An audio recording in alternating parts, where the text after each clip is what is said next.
लिखिएगा, यह इसका होगा पार्ट नंबर बी यानी दूसरा। कल हम लोग करने वाले हैं आरटीआई एक्ट 2005, तो कल आप लोग प्लीज आरटीआई वाला पढ़ के आना, चूंकि कल अपन आरटीआई के क्वेश्चंस करेंगे, ठीक है।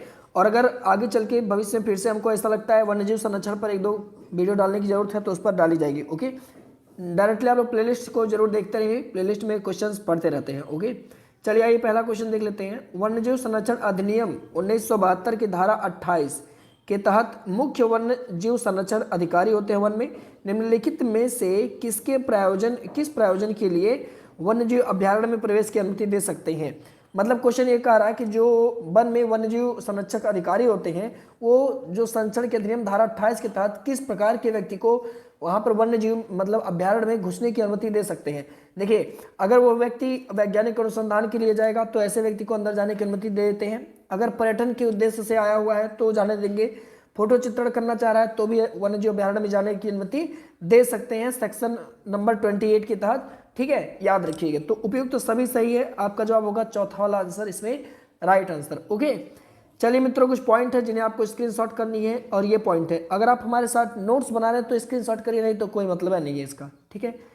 तो देखिए आइए कुछ प्रमुख धारा देखते हैं। धारा नंबर 27 क्या कहता है, वन्य जीव संरक्षण अधिनियम 1972 की धारा 27 ये कहता है लोक सेवक मतलब जानते हैं जैसे जो गवर्नमेंट से जुड़े हुए हैं वो लोग।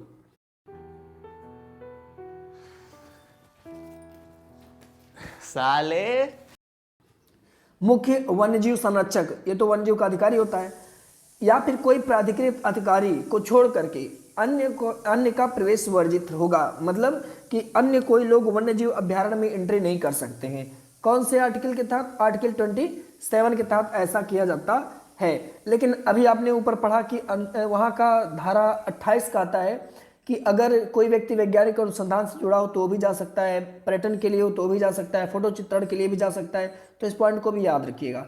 लेकिन वही 27 धारा कहता है, धारा 27 की लोक सेवक और जो मुख्य वन्यजीव सचिव होते हैं, प्राधिकृत अधिकारी मतलब जिस अधिकारी को वहाँ के लिए चुना गया है वो सारे अधिकारी ही के सिवाय कोई दूसरा व्यक्ति उसमें नहीं जाएगा। यही चीज़ देखेंगे धारा 30 में क्या कहता है। तो अधिनियम की धारा 30 में कहा गया है कि आप जो है वन्यजीव अभ्यारण्य में आग नहीं लगाएंगे, ठीक है, आप अभ्यारण्य में आग जलाएंगे नहीं, ठीक। फिर आगे पॉइंट लिखता है कि अगर आपके सामने अभ्यारण्य में जलती हुई आग आ जाती है, मान लीजिए कहीं आप देख रहे हैं कि आग जल रही है, तो आप उसे बिना बुझाए आगे भी नहीं जाएंगे, तो ये मानवता का प्रतीक है। तो ये सारी की सारी बातें कहाँ पे लिखी हुई है? यहाँ की सेक्शन नंबर 30 में लिखी हुई है। सेक्शन नंबर 31 में क्या लिखी हुई है? सेक्शन नंबर 31 कहता है कि आप कोई ऐसा हथियार यानी कोई ऐसा आयुध मतलब हथियार होता है, तो आप आयुध लेकर के नहीं जाएंगे वन्यजीव अभ्यारण्य में। अगर आप जा रहे हैं तो आप हथियार लेकर के वहां पर नहीं जा सकते हैं, ये कहता है अधिनियम 1972 की धारा 31 है, ठीक है। अधिनियम की धारा 32 क्या कहता है? अधिनियम की धारा 32 कहता है कि आप किसी ऐसे प्रकार के रसायन का प्रयोग नहीं करेंगे, ठीक है, या कोई विस्फोटक पदार्थ का प्रयोग आप वन्यजीव अभ्यारण्य में नहीं कर सकते हैं, ये कहता है आपका धारा नंबर 32, ठीक है। धारा नंबर 33 क्या कहता है? धारा नंबर 33 कहता है, ठीक, कि जो वन्यजीव होंगे, ठीक है, जो वन्यजीव अभ्यारण्य होंगे इसका नियंत्रण कौन करेगा? तो इसका नियंत्रणकारी जो होते हैं वह होते हैं मुख्य वन्यजीव संरक्षक।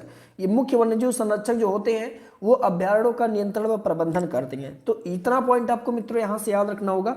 मैं सोच रहा हूँ आसानी से मैंने इसको समझा दिया होगा, तो आगे बढ़ जाइए। और अगर समझ में आ रहा होगा मित्रों तो दिल से लाइक करिएगा, मुझे भी मोटिवेशन की जरूरत होती है यार, प्लीज इतना करिएगा, तभी आप सभी के साथ कंटिन्यूज वीडियो में अपलोड कर पाऊंगा, नहीं तो पेड वालों को सब देता रहूंगा, यहाँ पर वीडियो आएगी नहीं तो कोई मतलब नहीं है। तो प्लीज लाइक जरूर करिए, शेयर जरूर करिए, ताकि लोग देखें और मैं यहाँ पर भी कंटिन्यू रह पाऊँ, ठीक है।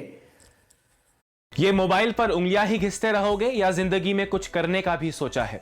अगर आपका भी सपना है सरकारी नौकरी तो बातें करेंगे मित्रों। नेक्स्ट क्वेश्चन दूसरा वाला, वन्यजीव संरक्षण अधिनियम 1972 की कौन सी धारा के अंतर्गत राज्य सरकारें किसी क्षेत्र को राष्ट्रीय उद्यान के रूप में घोषित कर सकते हैं? मित्रों इस क्वेश्चन पे स्टार लगाना, चूंकि ये क्वेश्चन काफी इंपॉर्टेंट है। तो सेक्शन नंबर 35 के तहत राज्य सरकारें किसी क्षेत्र को वन्यजीव संरक्षण यानी राष्ट्रीय उद्यान के रूप में घोषित कर सकती हैं। मित्रों क्या कह रहा है देखना, संरक्षण अधिनियम 1972 कहता है कि इसका सेक्शन नंबर 35 कहता है कि राज्य सरकार के पास ये पावर होगा कि अगर कोई पार्टिकुलर क्षेत्र है तो उस पार्टिकुलर क्षेत्र को वो राष्ट्रीय उद्यान क्या कर दे, घोषित कर दे, ठीक है ना। समझ में आ रहा होगा आशा करते हैं।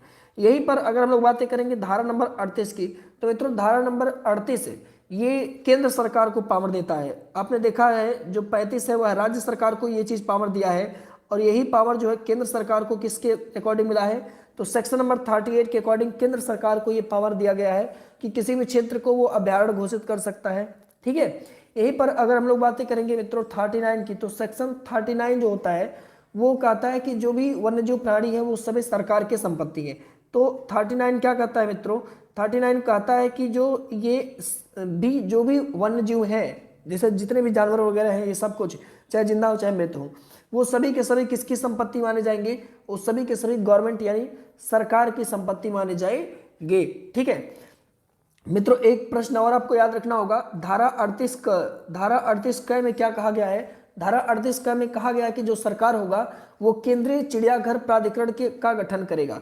क्या कहा गया है मित्रों, कहा गया है कि जो सरकार होगा वह केंद्रीय चिड़ियाघर प्राधिकरण का स्थापना करेगा। कौन करेगा, केंद्र सरकार करेगा। आपको दूसरे वाले क्वेश्चन से इतनी सी बातें मित्रों याद रखनी है, और अगर समझ में नहीं आया तो यहीं से आप स्क्रीनशॉट ले लो, जो मैंने वचन दिया वो सब कुछ यहाँ पर है। आगे चलते हैं, स्क्रीनशॉट ले लीजिए, नोट्स बनाने में काम आएगा मित्रों। ऐसा नोट्स आपको कहीं देगा नहीं, कोई बुक लिख करके नहीं देगा, डोंट वरी। ओके, आगे देखिए नेक्स्ट क्वेश्चन है मित्रों, जैव विविधता एवं पर्यावरण संरक्षण के लिए अनुसंधान कार्य करने वाला भारत का सबसे बड़ा एक गैर सरकारी संगठन है। ठीक है, जो कि किसके लिए काम करेगा, जैव विविधता और पर्यावरण संरक्षण के लिए काम करता है। तो मित्रों यह है आपका बॉम्बे नेचुरल हिस्ट्री सोसाइटी। क्या है, बॉम्बे नेचुरल हिस्ट्री सोसाइटी। तो करेक्ट आंसर जो हो जाएगा मित्रों वह आपका हो जाएगा इसमें चौथा वाला। ठीक है, कुछ और पॉइंट है यहाँ पर आपको याद रखना होगा। एक शब्द आप याद रखिएगा, ऑपरेशन थंडरबर्ड। पूछता है कि ऑपरेशन थंडरबर्ड किससे संबंधित है, तो वन्यजीव के प्रति हो रहे अपराध को नियंत्रित करने के लिए ये ऑपरेशन थंडरबर्ड चालू किया गया था। किसके लिए चालू किया गया मित्रों, तो जो वन्य जीवों के प्रति जो भी अत्याचार हो रहे हैं, जानवर को मार दिया जाता है, जंगल में जाके शिकार करना, ये सब के लिए ऑपरेशन थंडरबर्ड जो है चलाया गया था। ठीक है, अगर हम लोग बातें करेंगे मित्रों, एशिया का सबसे पहला जीवों का जो संरक्षण संस्थान है जिसको हम लोग बोलते हैं मद्रास क्रोकोडाइल बैंक ट्रस्ट, तो मित्रों यह चेन्नई में स्थित है। कहाँ पर स्थित है, चेन्नई में स्थित है। अब ये क्या है, तो ये एशिया का पहला जीवों का संरक्षण वाला स्थान है, मद्रास क्रोकोडाइल बैंक ट्रस्ट। आप लोग याद रखिए मित्रों। केंद्रीय चिड़ियाघर प्राधिकरण की स्थापना कब की गई थी, तो केंद्रीय चिड़ियाघर प्राधिकरण की स्थापना 1992 में की गई थी। आपको ये प्रश्न याद होना चाहिए।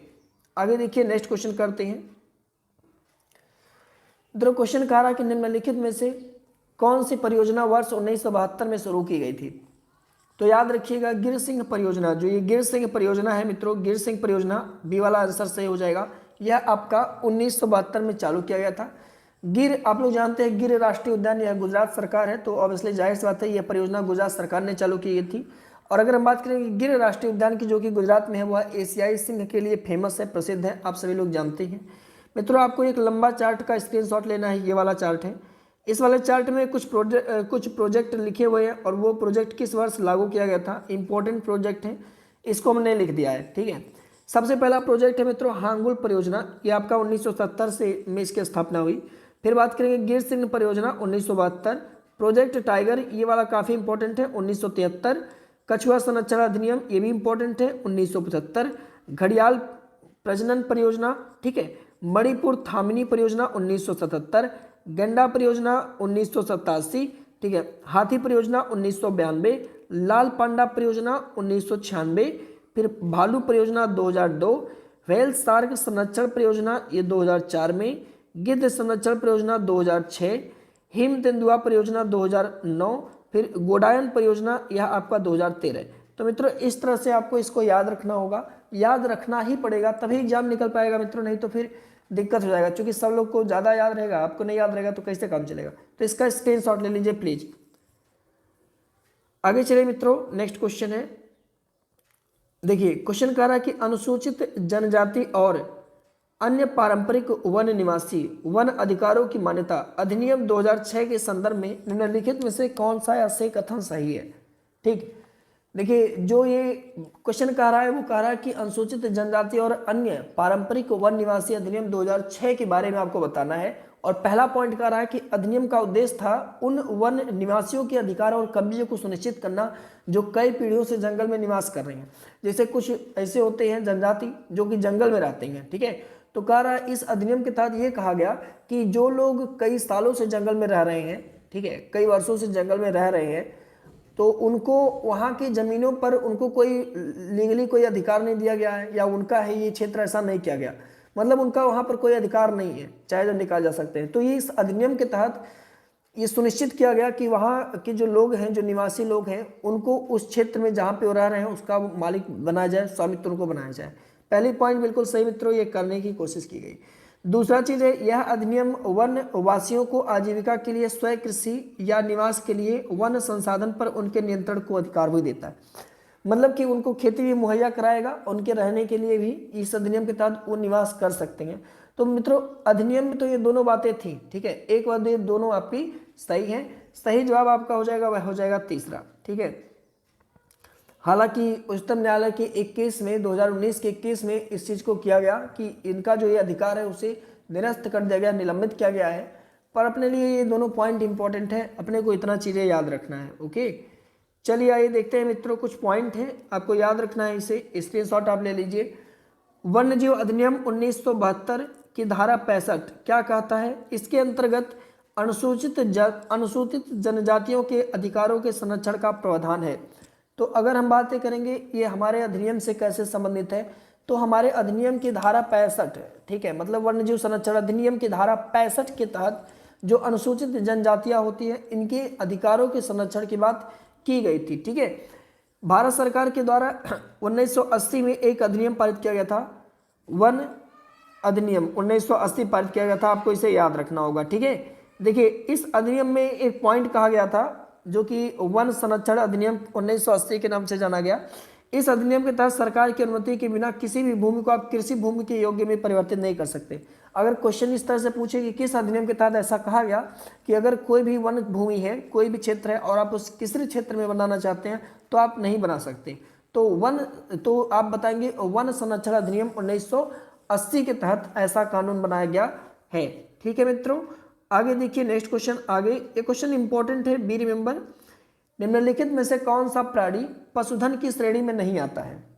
क्या धारा किताबों को कबाड़ा होने से बचा पाएगी? दुनिया तुम्हारे साथ है, फेसबुक। पशुधन क्या होते हैं? तो मित्रों पशुधन वे पशु होते हैं जिनका प्रयोग हम कृषि कार्य में ला सकते हैं, मतलब खेती करने के लिए ला सकते हैं। और पशुधन की जो परिभाषा है वह वन्यजीव संरक्षण अधिनियम 1972 की धारा 2 की उपधारा 18 क में दिया हुआ है। मैंने क्या कहा कि जो पशुधन की परिभाषा है वो कहाँ लिखा हुआ है? तो वो लिखा हुआ है वन्यजीव संरक्षण अधिनियम 1972 की धारा 2 की उपधारा 18 के खंड क में ये चीज दिया हुआ है, ठीक है। पशुधन का तात्पर्य क्या है? तो पशुधन का मतलब ऐसे पशुओं से है जिनसे हम क्या कर सकते हैं, कृषि कार्य में जिनका हम प्रयोग में ला सकते हैं। तो मित्रों यहाँ शेर का प्रयोग तो खेती में थोड़ी नहीं होता है, तो खा जाएगा किसानवा को बेचारे को, है ना। तो शेर का प्रयोग नहीं होता है ना। बाकी इस अधिनियम के तहत किन किन जानवरों का वर्णन किया गया है आप देखिएगा। गाय हो गई कि खेती करवाते हैं, इससे भैंस हो गया, साढ़ हो गया, बैल हो गया, ऊँट हो गया, गधा हो गया, बकरा, भेड़, घोड़ा, खच्चर, याक, सुअर, बत्तख, हंस, कुक्कुट और इनके बच्चे, ये सभी के सभी आपके जो है वो शामिल है पशुधन में, आपको याद रखना होगा। जो केंद्रीय चिड़ियाघर प्राधिकरण होता है इसमें कुल 12 सदस्य होते हैं। क्वेश्चन पूछता है कि केंद्रीय चिड़ियाघर प्राधिकरण में सदस्यों की कुल संख्या कितनी होती है? तब आपका जवाब होगा सर जी 12 होती है, ठीक है। आगे देखिए मित्रों, अंतर्राष्ट्रीय जैव विविधता दिवस प्रतिवर्ष कब मनाई जाती है? तो मित्रों अंतर्राष्ट्रीय जैव विविधता दिवस प्रतिवर्ष यह मनाई जाती है 22 मई को। तो आपका जो करेक्ट आंसर होगा वह होगा पहला वाला, ठीक है। आगे मित्रों कुछ पॉइंट पर और आपको बातें करना होगा, स्क्रीनशॉट आप ले लीजिए। 2020 में आपको याद रखना होगा अंतर्राष्ट्रीय जैव विविधता दिवस 22 मई को मनाई गई। तो इसका थीम क्या था? प्रकृति में ही हमारा समाधान है, ये थीम था अंतर्राष्ट्रीय जैव विविधता दिवस की। बात करेंगे मित्रों यहीं पर वैश्विक विश्व बौद्धिक संपदा दिवस जो कि 26 अप्रैल को मनाई जाती है, ऑप्शन नंबर बी में दिया हुआ है। इसका थीम था innovate for a green future. बात करेंगे मित्रों विश्व जैव ईंधन दिवस जो कि 10 अगस्त को मनाई जाती है। और इसका जो थीम 2020 में था जैव ईंधन की ओर आत्मनिर्भर भारत। बात करेंगे विश्व पर्यटन दिवस की, तो मित्रों 27 सितंबर को मनाया जाता है। इस बार इसका थीम था पर्यटन और ग्रामीण विकास। ये थीम था 2020 में, आपको याद रखना होगा। ओके मित्रों, आगे चलिए फ्रेंड्स, नेक्स्ट क्वेश्चन देखते हैं। क्वेश्चन काफी इंपॉर्टेंट है। कह गंगा नदी को स्वच्छ बनाए रखने के लिए नमामि गंगे योजना की शुरुआत केंद्र सरकार के द्वारा कब की गई थी? नमामि गंगे योजना की शुरुआत केंद्र सरकार के द्वारा कब की गई थी? तो मित्रों 7 जुलाई 2016 को चालू की गई थी केंद्र सरकार के द्वारा नमामि गंगे योजना। बी आंसर आपका इस प्रश्न का हो जाएगा सही जवाब। ठीक है, देखिए इसका आप लोग स्क्रीनशॉट ले लीजिए। देखिए मित्रों, अगर आप स्क्रीनशॉट से छुट्टी पाना चाहते हैं, स्क्रीनशॉट नहीं लेना चाहते, एकदम बाकायदे बनी बनाई पीडीएफ लेना चाहते हैं, तो प्लीज़ 250 रुपये कोई बहुत बड़ी शुल्क नहीं रखी गई है। इतना तो पता नहीं कितना खर्च हो जाएगा आने वाले 4 महीनों में। 250 कितना खर्च कर देंगे कोई गिनती नहीं है। थोड़ा सा हमारी मेहनत पर भी आप लोग ध्यान दीजिए। तो जो हमारा प्रैक्टिस बैच चला उसे आप लोग ज्वाइन कर लीजिए। ज्वाइन करने के लिए कुछ नहीं करना है, 74 580 47 842, ठीक है। इस पर आपको फ़ोन पे करना है या पेटीएम कर सकते हैं 250 रुपये, और इसी नंबर पे आपको स्क्रीनशॉट करना है। मित्रों बहुत ही मेहनत से सारी इंपॉर्टेंट डेटा आपको दी जाएगी। मेरा दावा है हिंदी, मूल विधि, संविधान और सामान्य ज्ञान, ये 200 अंक में से ज़्यादा नंबर हमारे पीडीएफ से आने की संभावना रहेंगी। इस बात को आप नोट कर लेना, और अच्छे से सब कुछ मिलेगा, कोई घपलेबाजी नहीं, ठीक है। बाकी वीडियो यहाँ पर अपलोड किया जाएगा। आप अगर नोट्स बनाना चाहते हैं तो निःशुल्क बना सकते हैं। ये फीस केवल उन्हीं लोगों के लिए लगेगा जो लिखना नहीं चाह रहे हैं और पीडीएफ से पढ़ना चाह रहे हैं, याद रखिएगा, ठीक है। देखिए आइए कुछ योजना देख लेते हैं, और वह योजना किस वर्ष चालू किया गया था उसको देख लेते हैं। देखिए सबसे पहले जो योजना है आयुष्मान सहकार योजना, तो 19 अक्टूबर सन 2020 को चालू किया गया। पीएम स्वनिधि योजना 1 जुलाई 2020 को। सहकार मित्र योजना 12 जून 2020 को। One nation one ration card योजना काफ़ी इंपॉर्टेंट है, 1 जून 2020 को। अटल भूजल योजना 25 दिसंबर 2019। आयुष्मान योजना 2 अप्रैल 2018। फिर बात करेंगे दीनदयाल स्पर्श योजना, तो मित्रों दीनदयाल स्पर्श योजना 3 नवंबर 2017 को चालू किया गया है। प्रधानमंत्री युवा योजना 9 नवंबर 2016। माँ अभियान 5 अगस्त 2016। गंगा ग्राम योजना 5 जनवरी 2016। उदय योजना 5 नवंबर 2015। स्वावलंबन स्वास्थ्य बीमा योजना काफ़ी इंपॉर्टेंट है, 21 सितंबर 2015। राष्ट्रीय आपदा प्रबंधन योजना 1 जून 2016। तो मित्रों इन सबको आपको अच्छी तरह से याद करना होगा, ठीक है।